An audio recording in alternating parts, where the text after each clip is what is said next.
Last year, I had a goal to read as many webtoons as I could. I managed to read over 100, and what I found and my experience with them was rather interesting. Firstly, if you do not know what a webtoon is, let me fill you in. A moment of your time, I have a brand new Patreon with an exclusive podcast where I talk about all of these fantastic manga every single week. The first official episode drops next week with a test trial in the following days. It's a fantastic way to support me directly, and you can even suggest manga recommendations for specific videos. Head over there to become a member, don't miss out, link is in the description. Thank you.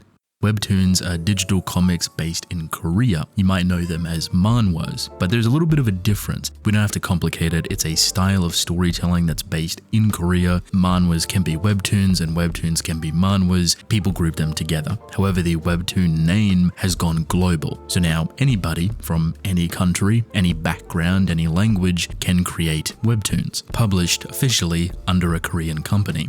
Webtoons are specifically designed to be read on a phone. They are a scrolling read. Sometimes you can read left to right to left, pens, and normally they are fully colored. Not always, but a majority of the time you will find them to be that.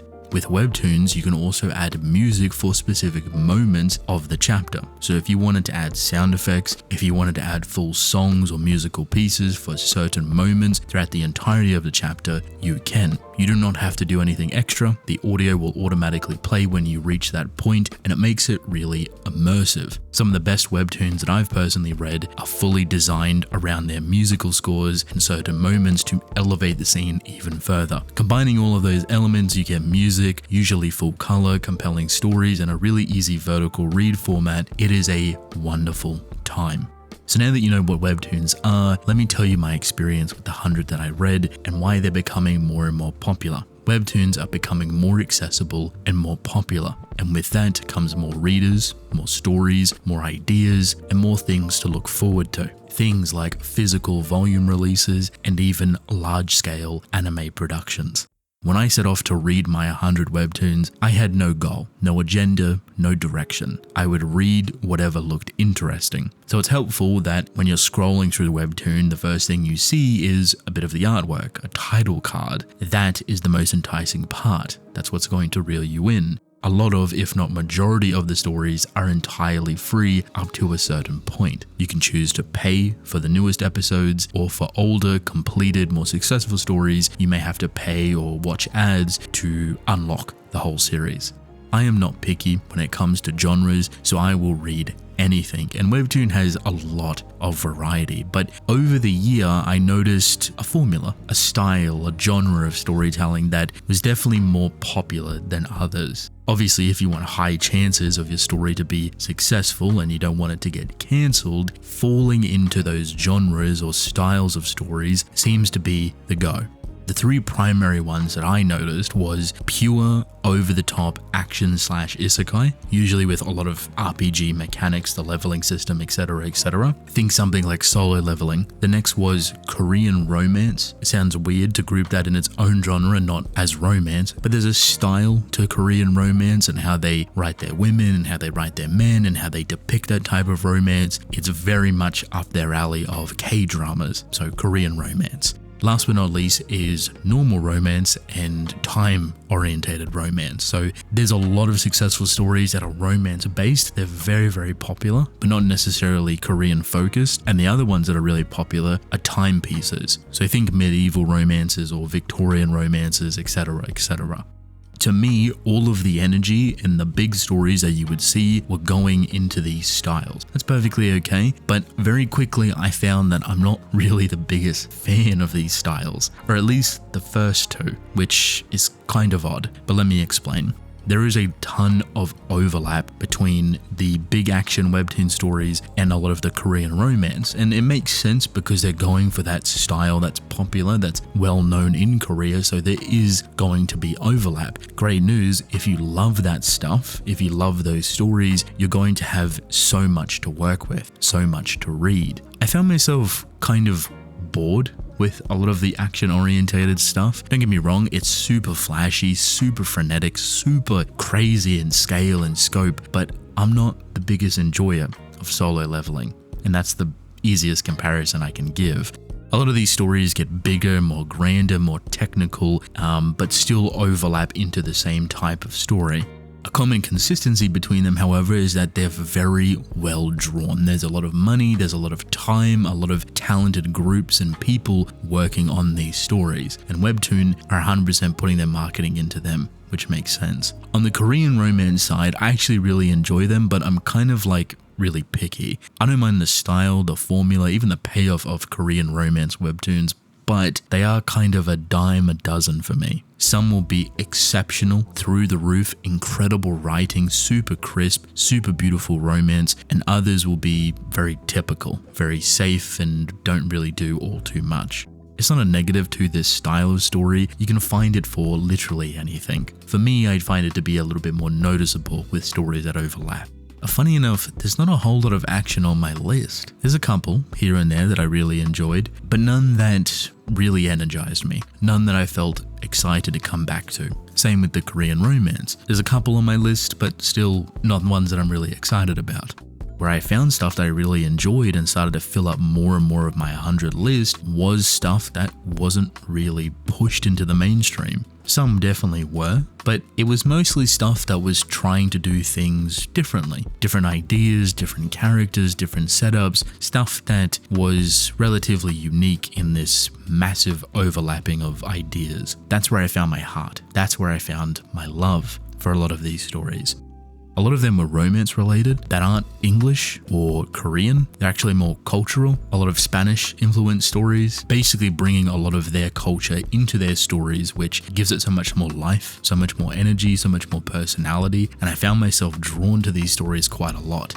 There was a lot of horror stories that I really enjoyed. Some were small and goofy and to the point. Others were really methodical and well thought out, big mysteries, very gruesome, very different in comparison to comic books or manga. And because of the extra benefit of full coloring and music, sound effects, you can emphasize the horror experience really well. It sounds weird to say, but you can actually give a scrolling or page turn jump scare just by blasting a loud sound when you scroll down past something. And I forgot to mention, you can also animate stuff in the chapters, certain points, not the whole thing, of course, but you can animate sequences to pop up while you're reading it. So you can actually give a jump scare while reading something. So I found myself with the romance, I found myself with horror, I found myself with a lot of BL and GL love, which I found really fascinating on Webtoons. There's so many different styles and approaches that I think are really nice. Some of them don't get the spotlight that they deserve, don't get the attention that they deserve, and there's some incredible writing for those stories. I would say a very large percent of the 100 plus that I read are filled with BL and GL stories, which were a very fun time. I love them. I think Webtoons are doing a great job, pushing the envelope forward in their own medium. They're allowing way more access to multiple different cultures and identities and speakers and different languages to give them a platform to tell the story they want to. Of course, there is cancellations, there's stories getting cut short, there's professional storytelling with assistants, and there's others that are completely original, just people hashing it out and fighting for what they want to achieve, and every side is admirable. The amount of attention to detail and work and talent and effort going into these stories are incredible, and I hope they're getting paid well, the recognition, treated well, etc., everything in between. And I think the medium itself is really fun to engage with, and if you're a fan of comic books, if you're a fan of manga, this is like the best of both worlds. You will find incredible stories with incredible music, with such talented people working on it. You will not regret diving in. Let me tell you about the more memorable ones out of my 100 that I read. The ones that have been stuck in the back of my head all the way throughout the year. This is Roots of a Heart. It's a very simple love story, but very culturally driven. I love it. It's drawn so beautifully. It has a lot of energy behind it, and the work that everyone's doing for this story is incredible. It's about a city boy that has a lot of father issues, and he moves out into the countryside and basically doesn't fit in. He's very moody, very edgy, and just hates the country life experience. But over time, he starts to learn. He starts to grow. He starts to love this place. He starts to love the idea of his family. He starts to disconnect from his father, who is incredibly toxic and abusive towards him, and he starts to love the people. It's a nice journey watching him go from ignorant city boy to heartfelt, loving country boy. It's fun, it's adorable, and I really like it. Love for a Walk is another romance story, beautifully drawn. It's about two people that have this obsession with their dogs and using their dogs to kind of interact with each other to eventually fall in love with each other. It's a bit of a slow burn. I'm not the biggest fan of those type of stories, but because it's drawn so well, it's very character heavy, a lot of big emotional moments. It's really entertaining. I love it. There's a ton of great work going into this story and I would recommend it. It blew up rather recently, so it's getting very popular and I'm excited to see the direction that it goes. A Spell for a Smith was a surprising one. It took me a little bit to kind of get into the swing of the story. It's about this recluse witch, kind of in this medieval era, and she's ostracized from the town. She's not allowed within it, so she's by herself in the forest doing her own thing. And she comes across a blacksmith who's a dwarf with a very weird past, but is very kind and caring and nurturing. And while the whole town kind of hates this witch, he doesn't even care, doesn't care that she's a witch, doesn't care about what the town thinks. He starts to really like her, falls in love with her. They have a really great time together. It's a bit of a hardship type story and clashing of two very different worlds, but I love the type of relationship they have. I love the character work and I think it's phenomenal. Press Play Sammy is probably the funniest story for me. It's not really a romance at all. It's kind of more like a slice of life, but it's so fun and energetic, and the character work going for the main character, Sammy, is adorable. She is a rich girl that goes through this traumatizing, horrifying experience and decides to live a solo, normal life. So she completely changes overnight from rich preppy girl to struggling to survive student.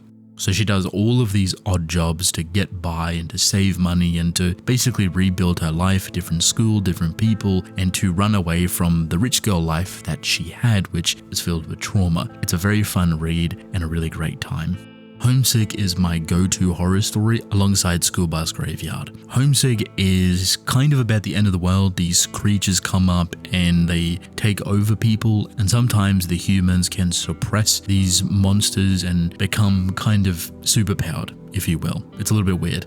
It's a very dark story, very emotionally heavy, tackling a lot of traumatizing experiences, but very well done. I had a fun time with it and continue to look forward to every single update.